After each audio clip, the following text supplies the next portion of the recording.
Hey guys, just want to take a quick video kind of showcasing my live-fire DL-44 blaster replica. This is, as many of you know, based on the hero prop from A New Hope, wielded by Han Solo, and was built by Scott Wars of Crucible Custom Props.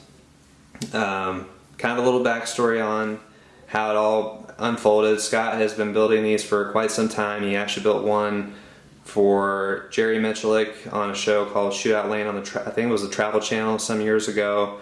And I originally, when I was considering doing this, what kind of inspired me to go down this road was I saw some of those YouTube clips of it being built and it being fired, and saw some other really cool builds on Scott's YouTube channel leading up to that point, and I reached out to him sometime in the earlier part of 2017 or middle of 2017 and said, hey, would you be open to making another one? And I was pretty sure from the get-go that I wanted it to be the A New Hope because it was the original, and I think it's the coolest looking one of all the different variations. So I reached out to him and started picking his brain on how to source some of these parts, and he immediately recommended me to a very reputable website that specializes in consigning and selling these Mausers or pretty much any type of antique desirable firearm. And yeah, so we narrowed it down to this one. It's a wartime issue Mauser, which is accurate to the original, has the crown over U, stamping. It was in great condition. It was in very much in fireable shape. It had a good bore. 90% of its bluing was still intact. All of the serial numbers matched. The original grips, the whole 9 yards. So, and it was a really fair price, especially in hindsight compared to now. That I think they have gone up quite a bit since then. So I went ahead and purchased it, received it in the mail, put it in the safe, and didn't think about it for a while, as I think I got married shortly after that, and we made a move across country, so it kind of got put on the back burner for a while. And then I finally, once I was ready, I sent it to Scott, and we narrowed down what I needed to get for it in order for him to kind of build it. And originally I think we started with all DEC parts other than the scope. He told me that the TOS costume scope was the most accurate to the original, because up to that point I had not been able to find an original scope. So I bought one of those, waited on it for a while. It finally shipped to him shortly before he got done building it. I want to say shortly before he got done building it, and then I think we decided to swap out or before he brazed the mounts here, we decided to go with Field Marshal's scope mount because it's more accurate to the original than the DEC or Dark Energy Creations version of it. So the bull barrel is still DEC, but the Field Marshal built this scope mount, and then shortly before he sent it off to me, I think, and right before he took his original video, I was actually able to source a real scope off of eBay for a really good price. It wasn't 100% accurate to the original prop. There's so many variations in this particular scope, but I was able to find a real one, which is, was the goal. I wasn't really being picky, and he was able to take the focusing ring off and make it serviceable for this prop. So over the moon about it. And I still, after this point, I still haven't shot it, but yeah, it turned out great. But since that time, I was able to actually source a more accurate scope, which a buddy of mine, Carter, who's also big into the prop community, he kind of gave me a heads up on it.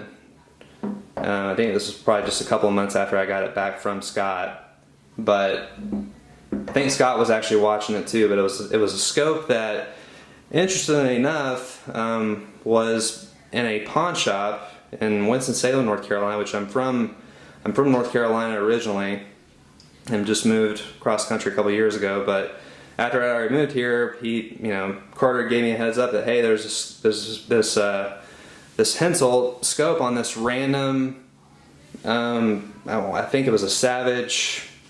It was a gun that wasn't originally, or the scope was not originally on this gun. It was some random gun. The scope had been put on with a funky scope mount, not the original one, but it had been put on there, and somebody had pawned it off, and it was put on Gunbroker. That's where it was found by Carter and Scott, and I ended up winning the auction to get it, and had it shipped to me. And the scope was in good shape, but it had some brazing from, I guess, the original gun that it was on, for the original scope mount that was used to hold it on there, all the way around on two little spots here, and it had that funky scope mount that was like an aftermarket type of scope mount. It was made of some kind of weird material, but couldn't break it off, couldn't take it off, so I sent the whole scope to Scott, and he had to actually disassemble the windage knob completely in order to slide it off. He laid down the brazing on the scope, re-blued it, put it back together, and it looks flawless. And it's probably the most accurate scope that I probably will ever find in terms of the Hensoldt writing here. You know, it's accurate to the original. Let's see if I can get this to focus here.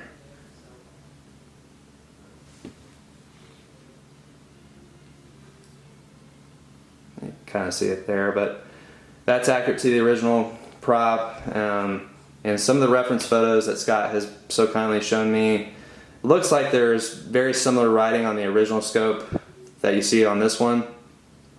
So that is kind of a nice little touch there.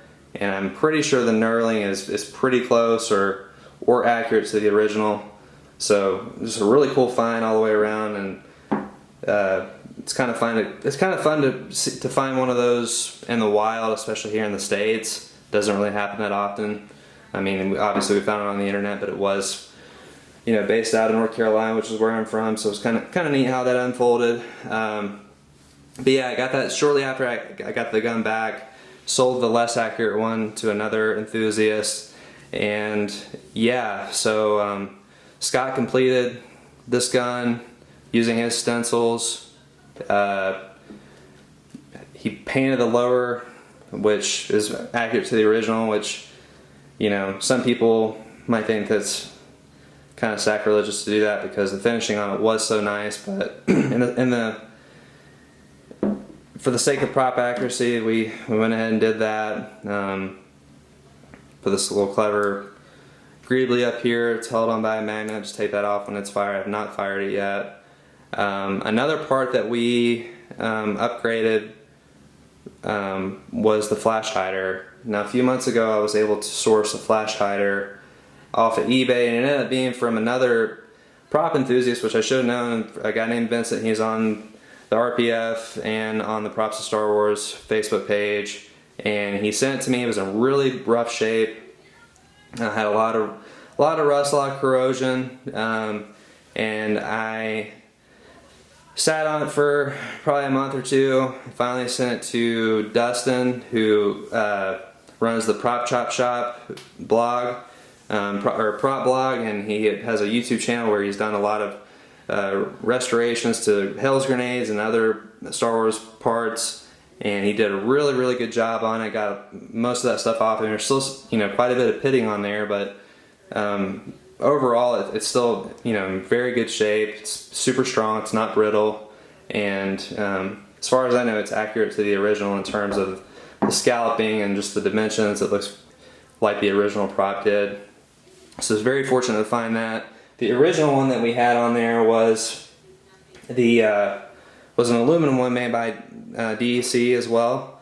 So this is one that I'll actually put on there if I ever do take it to the shooting range, which again I've yet to do. I'm sure at some point I will, but Scott made it to where it actually will just thread off, and I can just swap these two around if I want. I also have a third one, which this is a steel replica, so I guess a more idealized version of this, but it's not genuine, it's a replica. So have all three, which is pretty cool, and they unscrew pretty easily. I can actually probably just do that here on camera.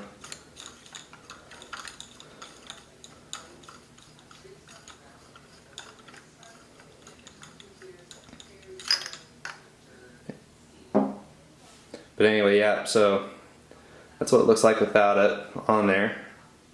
You can get the focus. And should have, let's see, have a little O-ring in there. It's not coming out. Anyway, I won't bother taking it out. But anyway, yeah, I can swap these out if I want to have like a more idealized one for display, or if I go to the range, I can put this aluminum one on. And it needs to be, or the aluminum one needs to be on there in order for it to fire reliably. So that's the one that Scott tested. I'm at the range a few times, make sure it was cycling correctly and reliably. And this one here is purely for display and purely for me to round out all the real parts, you know, because the scope's real, the gun's obviously real, has genuine tom tit cylinders. Everything on it is genuine other than the scope mount and the bull barrel, which obviously those are probably created from scratch anyway when they built the original prop. But everything else on it is, you know, has a story, it has history, which is pretty neat. I